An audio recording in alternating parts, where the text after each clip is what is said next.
때로 하나님의 축복이 우리의 기대와 전혀 다른 방식으로 올 때가 있습니다. 회복, 치유, 자유, 평화, 성공 등의 모습이 아니라 불확실, 어그러짐, 핍박, 모욕, 수치, 오해, 중상모략 등으로 나타날 수 있습니다.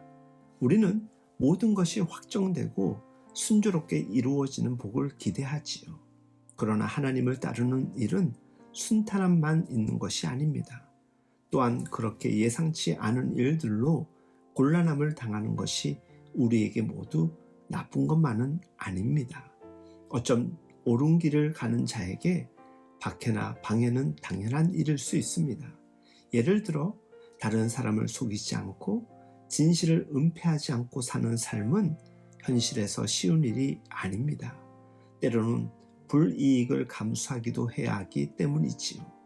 생계의 어려움과 보다 편하고 안락한 삶에 대한 열망을 포기해야 할 수도 있습니다.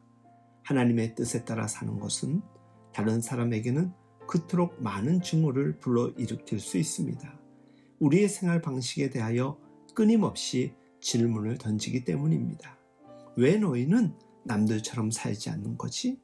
왜 남들은 다 그렇게 사는데 너희는 유별나게 그렇게 안 하는 거지? 왜 불편하고 손해보는 것을 하려고 하지?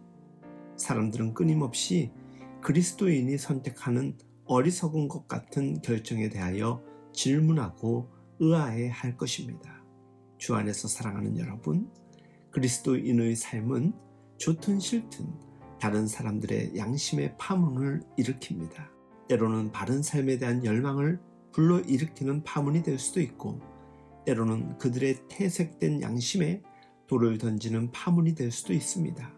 그렇기 때문에 그런 파문은 곧바로 저항과 정죄의 방식으로 되돌아옵니다. 그래서 그것이 박해가 되고 불이익이 되어 그리스도인들을 힘들게 합니다. 마태복음 5장 11절 말씀은 나로 말미암아 너희를 욕하고 박해하고 거짓으로 너희를 거슬러 모든 악한 말을 할 때에는 너희에게 복이 있나니 라고 전해줍니다. 그리스도인들이 예수님의 말씀의 가치에 따라 사는 것, 그러다 세상 사람들로부터 미움받고 박해받는 것은 그 무엇보다 귀한 일입니다. 바로 그런 박해가 우리를 향한 것이기 이전에 그렇게 살도록 하신 예수님 때문이라고 말합니다. 그래서 성경은 나로 말미암아 너희를 욕하고 박해하고 라고 하신 것입니다.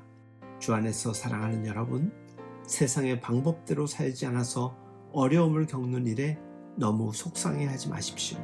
세상 사람들이 너 잘났다고 하면서 우리의 양심을 따라 사는 일을 비난할 때 너무 안타까워하거나 아쉬워하지 마십시오.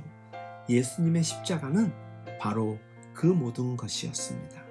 우리가 받았던 모욕과 핍박, 실제적인 공격과 피 흘린 모든 것이 십자가였습니다. 그러나 예수님은 그 길을 기쁘게 가셨습니다. 그리고 우리에게 참된 구원과 자유함으로 그 모욕과 피 흘림을 바꾸어 주셨습니다. 그러니 어떤 일이 닥치더라도 주님의 뜻을 따르다 받는 아픔, 주님의 뜻대로 살아보려고 양심껏 선택한 일로 인해 받은 상처들, 속상하고 눈물 나지만 그때마다 십자가를 바라보면서 참고 견디며 이겨나가는 자가 되시길 바랍니다. 그것이 오히려 복이 된다는 것을 잊지 않고 당당하게 살아가는 우리 모두가 될 수 있길 예수님의 이름으로 축복하며 응원합니다.